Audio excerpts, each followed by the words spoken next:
Hey guys, so I'm laying in bed trying to edit this video about me going to the library, and I realized I forgot that when I got back from the library that I needed to film an intro then. So without further ado, this is me taking a little vacation at the library and kicking off the summer with some books.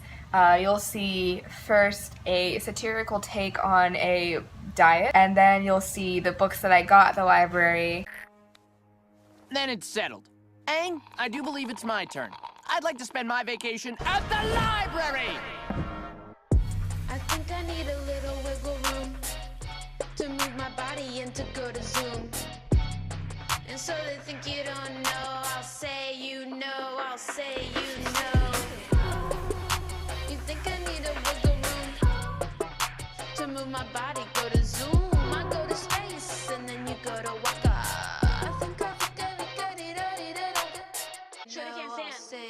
Shorty can't land. Doing tricks, now he's breaking on his hand. Playing Ted deck like a little skateboard. Take me to a skate park, let me show off my moves. I can ollie, I can do a 180. Take me to the streets and I'll show you I'm pretty. I'll wear my hot dress tonight and I'm gonna look tight, cause the boys alright, yeah. The boys all in the room, yeah. Shake your body, get to the groove, yeah. I ain't gotta ask no questions, and you ain't gotta leave no number. You just tell me when I'll be there. You could just put it on me, yeah. Baby, don't rush, no panic. But when it's your love, can't help it. I just gotta dive right in it. Baby, gotta dive right in it. Hey BookTube! Today I want to talk to you about the BookTube diet. So this is a diet that I've seen circulating the internet for some time now. This diet is crazy ridiculous. It asks you to follow a couple of simple rules. First, you must have a book. And then you sit down and read that book from cover to cover, and that's it.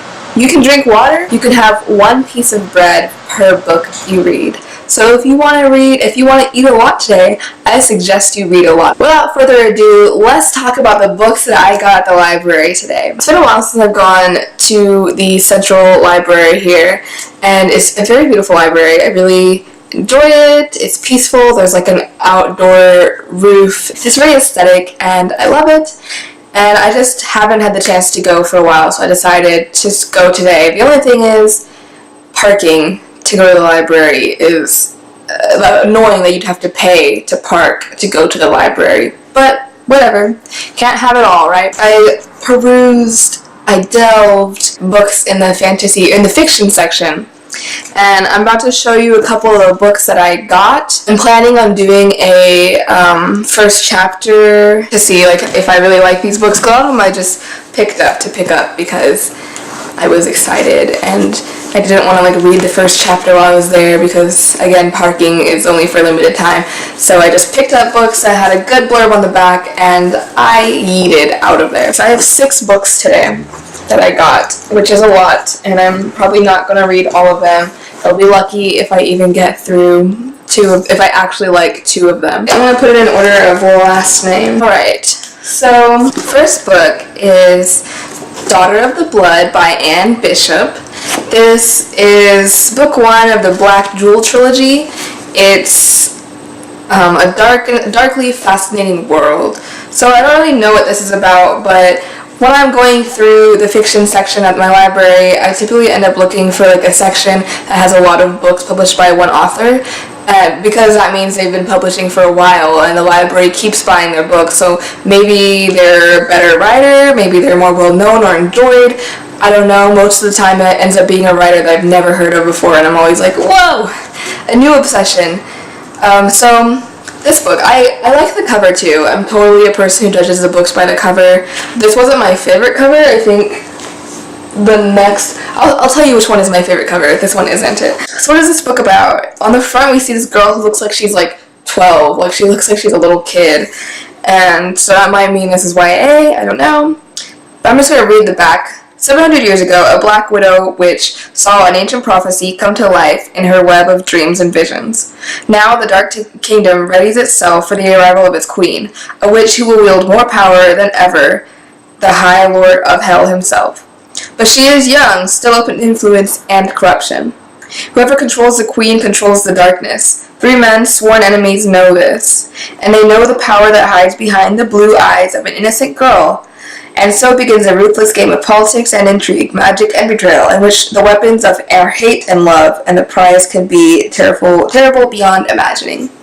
So the back of the book doesn't sound like it's really going to be amazing, but then again, like, there's multiple copies of this book there. I'm optimistic. I'm gonna give it a chance. Worst thing is I can return it and I have other books to read. This is the one that's my favorite cover. It is Breath of Earth by Beth Cato. I'm just gonna hold it up here. So this one, you can kind of see, like, it has Sapphire is a rare gem, a thought-provoking, imaginative adventure of the highest order, chock full of wonder as well as heart-wrenching what-ifs. And that was quoted by the author of Clan Chronicles. I don't know.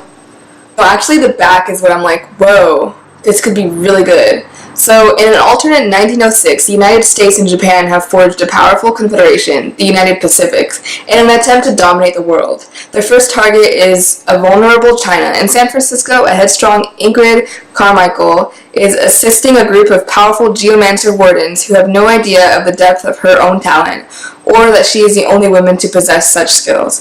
That's all I'm going to read because that was all I needed to read to be interested in this book, and I'm really excited to, like, look at her. She's, like, holding rocks. Like, she's a colored person. It's just, there's so many things and I'm like, wow, this could be really good. It could be really good or really bad. And it's my favorite cover.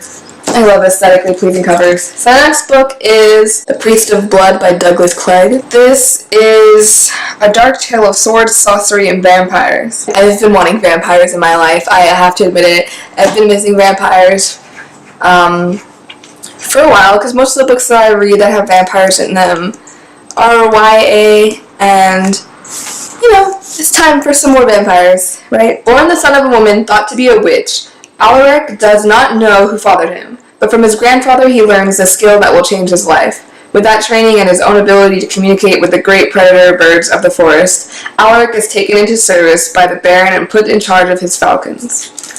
So we got a vampire, witch, and birds. He's half vampire, half witch, and he has a connection to birds. Are these birds bats? They're falcons, but still, I'm just wondering how all of that is going to work together. We'll see. Okay, and the next book I got is Priest of Bones, Peter McLean. I just picked this one up kind of on a whim. It kind of has that, you know how the Grisha font is, and it kind of is like this dark and spooky looking cover, like dark fantasy. It looked really interesting, and then it's War of the Rose Throne.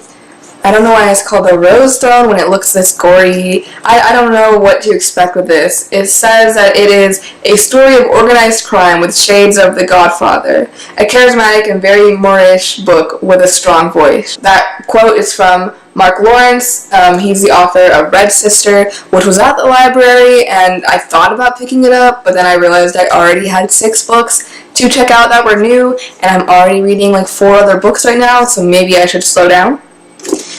Okay, so what is this one about? The Priest of Bones. It says on the back here, the war is over and army priest Tomas Piety heads home with Sergeant Bloodied Anne at his side. But things have changed while he was away. His crime empire has been stolen and the people of Ellenberg, his people, have run out of food and hope and places to hide. He sets out to reclaim what is his with the help from Anne, his brother, and his new gang. That's all I'm going to read. There's a little bit more, but I don't always read the whole thing because it'll expose part of it, and I like to find out. So that's that book.